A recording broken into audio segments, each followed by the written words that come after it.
Sobra na pulo kalibo ang mibisita sa Cagayan de Oro City Memorial Park. Kamatikdan sab ang pagtaas sa presyo sa bulak ug kandila. Ani ang report. Pasado alas 5 sa buntag, taas na ang linya sa entrada sa Cagayan de Oro City Memorial Park sa Bulunsuri, Barangay Kamaman-an sa syudad. Sayo gid sir, kay aron sayo pud may makauli. Dili ta maaptan og init ba? Init na ba kay unya? Sayo mi sir kay duty mo gud sir, gawas niya kuan pod. Di pod init ba? Di na mo sabay sa kadaghan tao, sa bulog sa daghan tao. Nakaplastar na sab ang security measures nga gipatuman sa Cagayan de Oro City Police Office. Tanang misulod sa menteryo, miagi sa checkpoint o gisuta ang ilang mga dala. Nagunang bawal ang mga hait nga hinagiban og ilimnong makahubog. Gani sa milabay nga gabii, nakakumpiska og 2 ka sundang ang kapulisan.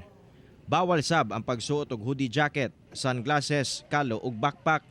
Sayo sab nagtuyok ang mga opisyal sa Cagayan de Oro City Police Office ug Police Regional Office 10. Nakita natin na organized naman itong mga dumadalaw sa puntod ng kanilang mahal sa buhay. Wala naman tayong natanggap na problema.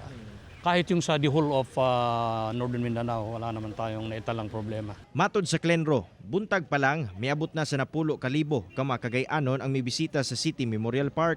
Gawa sa hugot nga seguridad nga ginapatuman sa kapulisan dinhi dapit sa entrada sa City Memorial Park, nagmontar sab ang lokal nga kagamhanan og hand washing area dining dapita aron ang mga mosulod sa menteryo makahugas sa ilahang kamot. Kini ang usa sa mga paagi aron makalikay sa hulga sa COVID-19.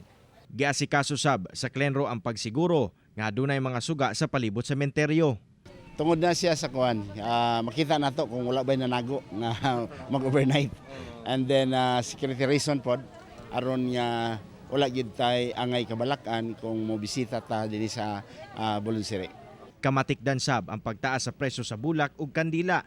Ang kaniadtong tag 100 pesos nga arrangement karon moabot na sa 200 hangtod 220 pesos depende sa kadaghanon sa bulak. Ang kandila kaniadto aduna pay tag 2 pesos apan karon 5 pesos ang pinakabarato. Kani ang wala sila nakakuan ba kay basig daw kuno pandemic di walay pangsulod sa mga tao dinhi. Murag wala sila nakatanom gyud nakapanganandam sa ilang pagtanom. Nagpadayon sab ang libreng sakay nga tanyag sa kapulisan ug LGU alang sa mga buntis, bata ug senior citizen pasulod sa menteryo. Kauban si Makoy Sempron sa kamera. Ako si Cyril Chavez para sa One Mindanao.